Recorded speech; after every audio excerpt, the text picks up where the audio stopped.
हाँ जी, अगला कंसेप्ट है जी मॉलिक्यूलैरिटी। मॉलिक्यूलैरिटी क्या होती है? देखिए, अब यहाँ पर 2 मॉलिक्यूल्स हैं एचआई के जो आपस में कोलाइड करेंगे और हमें प्रोडक्ट देंगे।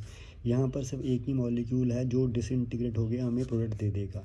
यहाँ पर 3 मॉलिक्यूल्स हैं, 2 एनओ के और 1 ऑक्सीजन का, जो हमें प्रोडक्ट देगा। ठीक है, तो ये ट्राई मॉलिक्यूलर है। तो मॉलिक्यूलरिटी क्या होती है कि कितने नंबर ऑफ़ रिएक्टेंट्स जो हैं, रिएक्टिंग स्पीसीज़ जो हैं आपस में रिएक्ट करके प्रोडक्ट बना रहे हैं, उसे हम मॉलिक्यूलरिटी कहते हैं। ठीक है, तो डेफिनेशन मैंने यहाँ पर लिखी हुई है। The number of reacting species taking part in an elementary reaction, जो एक स्टेप में हो जाती है। ठीक है, which must collide simultaneously in order to bring out a chemical reaction. So यहाँ पर जैसे मैं आपको एक्सप्लेन करूँ कि 2 रिएक्टिंग स्पीसीज़ हैं, यानी 2 मॉलिक्यूल्स हैं एच आई, मतलब 2 मॉलिक्यूल चाहिए हमें एच आई के जो कोलाइड करें आपस में, ये एलिमेंट्री रिएक्शन है, तब जाके हमें प्रोडक्ट मिलेगा। ठीक है, सो ये इसकी मॉलिक्यूलरिटी हो गई 2, यानी एक एच आई से काम नहीं चलेगा, 2 चाहिए होंगे। ठीक है, सो बेसिकली ये मॉलिक्यूलरिटी होती है।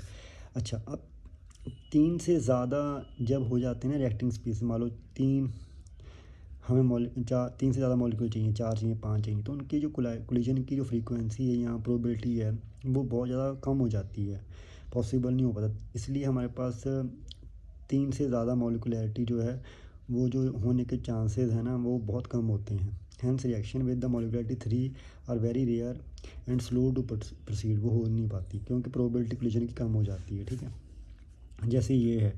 अब यहाँ पे देखिए 6 मॉलिक्यूल्स दिख रहे होंगे आपको, इसके 3 इसके दिख रहे होंगे सल्फ्यूरिक एसिड के, और एक इसका दिख रहा होगा। ठीक है, लेकिन एक्चुअली में ये दिख 10th ऑर्डर की रही है, लेकिन है सेकंड ऑर्डर की। ठीक है, सेकंड ऑर्डर की है ये। ऑर्डर मतलब जैसे हमने कहा था ना, एक्स प्लस वाई की वैल्यू जो हम रेट लॉ में पढ़ा था, वो 2 आ रही है, सेकंड ऑर्डर की है। यानी जो सोशियोमेट्रिक कोफिशिएंट है, अगर वो ऐड करें तो ये 6 और 3 और 10 की बन रही है, लेकिन एक्चुअली में 2 ही 2 पावर ही निकल के आ रही है उनकी। यानी जो हमें एक्चुअली में इतने दिख रहे हैं पर इतने कंज्यूम नहीं हो रहे हैं, 2 ही कंज्यूम हो रहे हैं, इसलिए ये है सेकंड ऑर्डर की। ठीक है, इसलिए मॉलिक्यूलरिटी जो दिखती है ना, वो होती नहीं है, फ़र्क होता है उसमें। ठीक है, ऑर्डर से पता लग जाता है। ठीक है, similarly the overall rate of reaction is controlled by the slowest step in the reaction called the rate determining step. हाँ जी, अब मान लीजिए कोई कॉम्प्लेक्स रिएक्शन है, वो काफ़ी स्टेप्स में हो रही है, उसमें जो स्लोएस्ट स्टेप होगा ना, वही रीडिटर्मिनिंग स्टेप होगा। ठीक है, यहाँ पे एग्जांपल मैंने लिखा हुआ है। ठीक है, जैसे यहाँ पे आप इसे पढ़ सकते हैं कि उसका जो रेट है इस रिएक्शन का, वो इस पर डिपेंड करता है, इसकी कंसंट्रेशन पे। ठीक है, ये रेट लॉ एक्सपेरिमेंटली देखा गया है। ठीक है, आपको दिख रहा होगा यहाँ पे। अच्छा, आगे चलते हैं। अब मैंने इसे पहले ही बताया था, अभी जो ऑर्डर ऑफ रिएक्शन होता है वो एक्सपेरिमेंटल क्वांटिटी है। इट कैन बी ज़ीरो और इवन अ फ्रैक्शन। ठीक है, but molecularity can not be zero और नॉन इंटीजर। क्यों? क्योंकि अब कोई मॉलिक्यूल टकराए ही ना आपस में, कोई मॉलिक्यूल रिएक्टेंट का हो ही ना, ठीक है, और प्रोडक्ट बन जाए, ऐसा तो हो नहीं सकता। ठीक है, तो मॉलिक्यूलरिटी ज़ीरो हो नहीं सकती। और नॉन इंटीजर मतलब कि अब आधा मॉलिक्यूल तो नहीं प्रोडक्ट बना सकता है ना, मॉलिक्यूल तो पूरा ही लेना पड़ेगा ना। सो नॉन इंटीजर भी नहीं हो सकती, यानी 1.5 2 ऐसे वाले नहीं चलेंगे। मॉलिक्यूल्स होने चाहिए, जैसे 2 एच आई के मॉलिक्यूल, ये तो नहीं एक पूरा चाहिए और एक आधा चाहिए, ऐसा तो नहीं हो सकता ना। Order is applicable to elementary as well as complex reaction, लेकिन जो मॉलिक्यूलरिटी है it is applicable only for the elementary reaction, जो सिंगल स्टेप में हो जाती है। ठीक है, तो उसके लिए काम करती है। कॉम्प्लेक्स रिएक्शन के लिए मॉलिक्यूलरिटी हैज़ नो मीनिंग, क्योंकि वो एक स्टेप में नहीं ना होती है, वो अलग अलग स्टेप्स में होती है, बीच में इंटरमीडिएट बनता है। ठीक है, तो हम कैसे डिसाइड करें कि कितने मॉलिक्यूल्स आपस में रिएक्ट करेंगे, बिकॉज वो फर्दर एनालाइज करनी पड़ेगी कि जो इंटरमीडिएट उसका रोल क्या है। ठीक है, तो इसलिए उसके लिए कोई मीनिंग नहीं होता है मॉलिक्यूलरिटी का। For complex reaction order is given by the slowest step and molecularity of the slowest step is same as the order of the overall reaction. अब देखिए, जो कॉम्प्लेक्स रिएक्शन होती है उसके अंदर जो स्लोएस्ट स्टेप होता है, रेट डिटर्मिनिंग स्टेप, ठीक है, उसका जो ऑर्डर होता है वही ऑर्डर होता है पूरे रिएक्शन का। ठीक है, तो और जो मॉलिक्यूलरिटी होती है स्लोएस्ट स्टेप की, वो वही होती है जिसका ऑर्डर होता है। ठीक है, जितना उसका ऑर्डर होगा उतने ही मॉलिक्यूल्स जो होंगे वो चाहिए होंगे ताकि पूरी रिएक्शन हो जाए। ठीक है, इंटीग्रेटेड रेट इक्वेशंस। अब हम क्या करेंगे, एक डिफरेंशियल जो इक्वेशन तैयार करेंगे, जैसे ज़ीरो ऑर्डर के लिए, फर्स्ट ऑर्डर के लिए, ठीक है। हमारे सिलेबस में दो ही हैं, ज़ीरो और फर्स्ट। हम उनका डिफरेंशियल रेट इक्वेशन तैयार करेंगे, ठीक है। एक इक्वेशन तैयार करेंगे और उसको इंटीग्रेट करेंगे ताकि हमें कोई एक्सप्रेशन मिल जाए, ठीक है। रेट पता करने का डिफरेंट इंस्टेंट ऑफ टाइम में, उसे हम कहते हैं इंटीग्रेटेड रेट इक्वेशंस, ठीक है। जैसे देखिए ज़ीरो ऑर्डर रिएक्शन के लिए, ये रिएक्टेंट है, ये प्रोडक्ट है। जो रेट है आपको मालूम है, हमने पढ़ा था रेट ऑफ रिएक्शन ऐसे दिया जाता है इंस्टेंटेनियस माइनस dr/dt।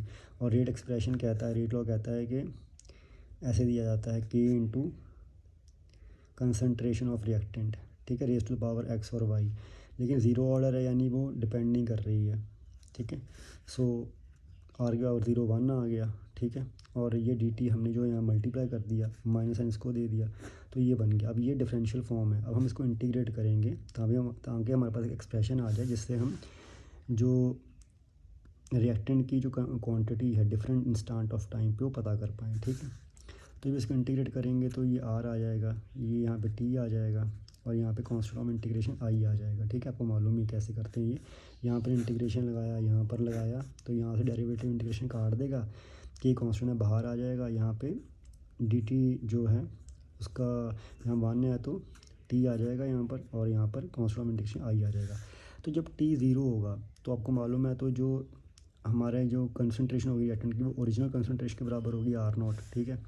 तो यहाँ पर हम r0 लिख देंगे और t को 0 पुट कर देंगे, और यहाँ से i की वैल्यू जो है ये 0 0 हो जाएगा, i की वैल्यू r0 आ गई। जब बैक हमने यहाँ पर i की वैल्यू r0 पुट कर दी है, r0 की कंसनट्रेशन, ठीक है।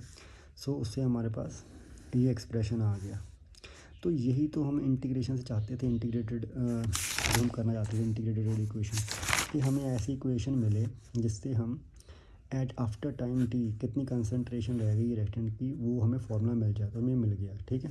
यहाँ से हम के की वैल्यू निकाल सकते हैं, जस्ट थोड़ा सा इसको मॉडिफाई करके इसको इस तरफ ले जाकर, ठीक है, एडजस्टमेंट कर कर हमने निकाल लिया। तो देखिए अगर हम इसको इस इक्वेशन को देखें तो ये y = mx + c की फॉर्म का है, ठीक है। तो y हमने यहाँ पे रख दिया इस तरफ कंसनट्रेशन ऑफ r, ये x है इसको हमने नीचे रख दिया, और ये जो स्लोप है ये k है, माइनस है तो इसका मतलब डाउनवर्ड जा रहा है ग्राफ हमारा, ठीक है। तो ये इसका ग्राफ बन गया। So zero order reaction are uncommon. अच्छा ये अनकॉमन होती है but they occur under special condition. ज़्यादातर जो हमारी कैटेलाइज्ड रिएक्शंस होती हैं ना, जैसे ये यहाँ पे प्लेटिनियम कैटलिस्ट लगाया है, ये एक ज़ीरो ऑर्डर रिएक्शन है। क्यों? क्योंकि देखिए प्लेटिनियम एक मेटल है, ठीक है। तो मेटल एज अ कैटलिस्ट लगा है। कैटलिस्ट का काम क्या होता है कि रिएक्शन को कैरी आउट करवाना, ठीक है। अब क्या होता है कि अमोनिया जो गैस है ना, इसके जो मॉलिक्यूल्स हैं इसके सरफेस पे आगे चिपक जाते हैं, ठीक है। जिसकी वजह से ये हेल्प करता है कि मैं अब रिएक्शन करवाऊँ, ये प्रोडक्ट बनाऊँ। लेकिन अब जितनी मर्जी अमोनिया गैस और भर दीजिए, जितना इसका सरफेस होगा ना उससे ज़्यादा तो अमोनिया गैस नहीं चिपक पाएगी ना, बाकी तो सिर्फ ऊपर ही रह जाएगी, जो चिपक गए, ठीक है। यानी आप जितना मर्जी इसकी कंसनट्रेशन को बढ़ाएं अमोनिया, कोई फ़र्क नहीं पड़ने वाला। इसके सरफेस एरिया पे डिपेंड कर रहा है। जिनको जगह मिल गई है अमोनिया मॉलिक्यूल्स को यहाँ पे चिपकने की, वो तो रिएक्शन कर देंगे, बाकी फिर एज इट इज़ रह जाएंगे। यानी अमोनिया कंसनट्रेशन का इसके ऊपर कोई फ़र्क नहीं पड़ने वाला, इसलिए ये ज़ीरो ऑर्डर रिएक्शन है, ठीक है। अब आता है फर्स्ट ऑर्डर रिएक्शन। आप देखिए फिर से RP लिखा, माइनस dr/dt लिखा। अब फर्स्ट ऑर्डर है यानी कि इसकी 1 पावर पे रिएक्टेंट की कंसनट्रेशन की 1 पावर पे डिपेंड कर रहा है, ठीक है। फर्स्ट ऑर्डर है ना, तो यहाँ से मैंने क्या किया, dt ऊपर ले गया और r को नीचे ले गया, ठीक है। अब इसकी इंटीग्रेशन करेंगे। अब आपको मालूम है कि 1/r 1/x की इंटीग्रेशन log x होती है, log r आ गया। k बाहर निकाल लिया, यहाँ पे dt वेरिएबल है तो यहाँ पे 1 है तो t आ जाएगा। Constant of integration i add कर दिया। जब t 0 होगा, ठीक है, तो r r0 होगा। इनिशियल कंसनट्रेशन जो r है वो इनिशियल कंसनट्रेशन के बराबर होगी, ठीक है। तो यहाँ पर हमने लिख दिया नेचुरल log r0, t को 0 पुट कर दी, यहाँ से i की वैल्यू नेचुरल log r0 आ गई। तो बैक यहाँ पे हमने पुट कर दिया, तो ये हमारे पास इंटीग्रेटेड रेट इक्वेशन आ गई। यानी हम एट एनी टाइम t हम कंसनट्रेशन पता कर सकते हैं if we know the initial concentration. This is the expression for the first order. तो अब देखिए फर्स्ट ऑर्डर का कुछ ऐसा आया है सीन इंटीग्रेशन करने के बाद, ठीक है। इक्वेशन ऐसी आई है, ज़ीरो ऑर्डर की कुछ ऐसे आई थी। तो दोनों में फ़र्क है, ठीक है। यहाँ पर लॉग नहीं लगा है, यहाँ पर लॉग लगा है, ठीक है। तो ये होता है कि हमें इंटीग्रेशन जो रेट इक्वेशंस हैं वो अलग अलग ऑर्डर के लिए ऐसे कुछ मिलती हैं, जिससे हम पता कर सकते हैं कि आफ्टर टाइम टी कंसंट्रेशन कितनी हो जाएगी रिएक्टेंट्स की, if we know the initial concentration. Okay.